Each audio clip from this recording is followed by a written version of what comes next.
You have a project or you have a goal and you can't seem to get yourself to do what you know you need to do this. One or more of these techniques can help you really steer away from procrastination and help you get back on track. And it requires a little bit of practice every single day.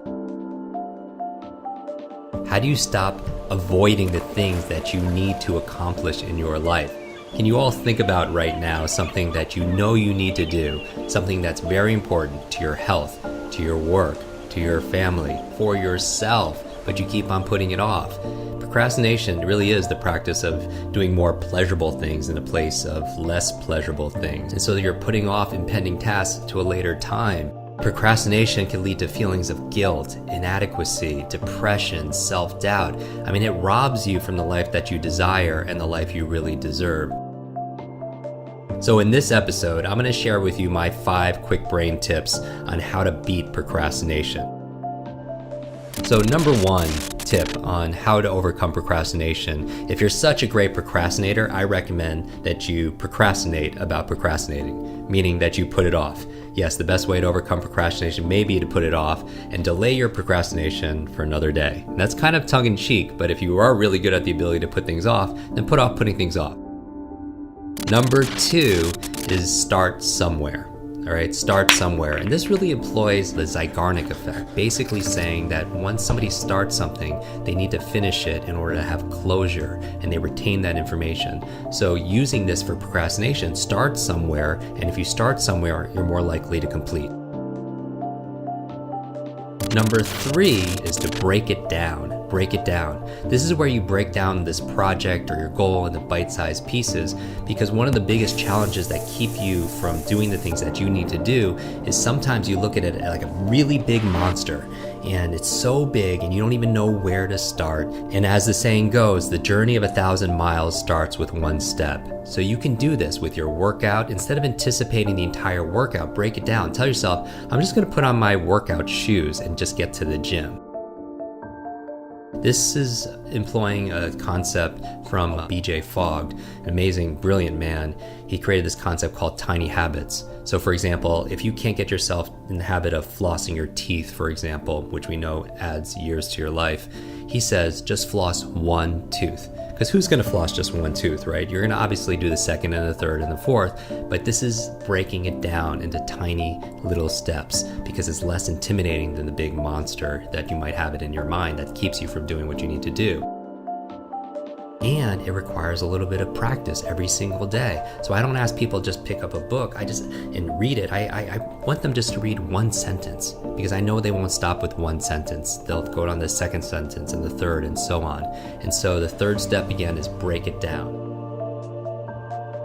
The 4th key that I would give you to be able to beat procrastination is to be kind to yourself. Now really listen to this, because it might surprise you, but beating yourself up because you didn't go to the gym, or you didn't make your meal prep, or you didn't do this at work, or whatever it is that you need to do, actually has the reverse effect of what you're trying to do.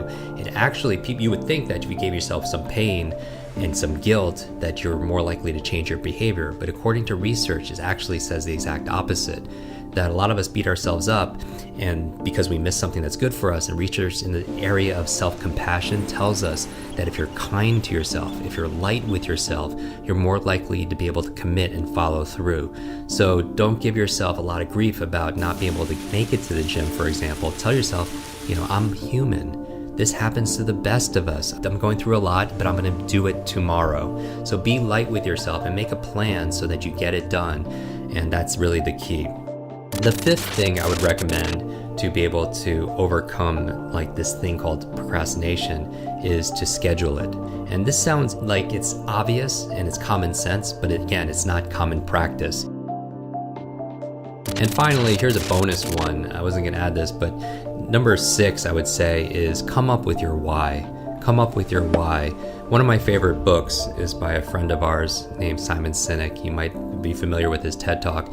He wrote a book called Start With Why, and basically it says that your purpose is what's going to drive you and give you energy. And when you have a project or you have a goal and you can't seem to get yourself to do what you know, you need to do this. Try to imagine and visualize vividly the results that you want. Tap into the reasons for action, and you're able to get past procrastination. I believe that there's a success formula. I call it H cubed.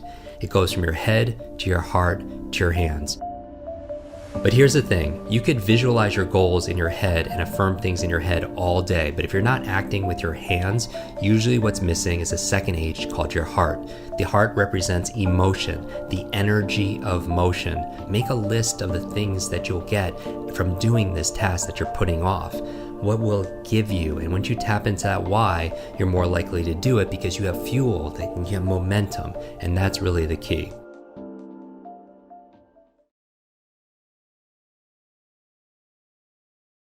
Kami mohon bantuan teman-teman untuk subscribe dan like video ini agar bisa menjangkau lebih banyak orang lagi.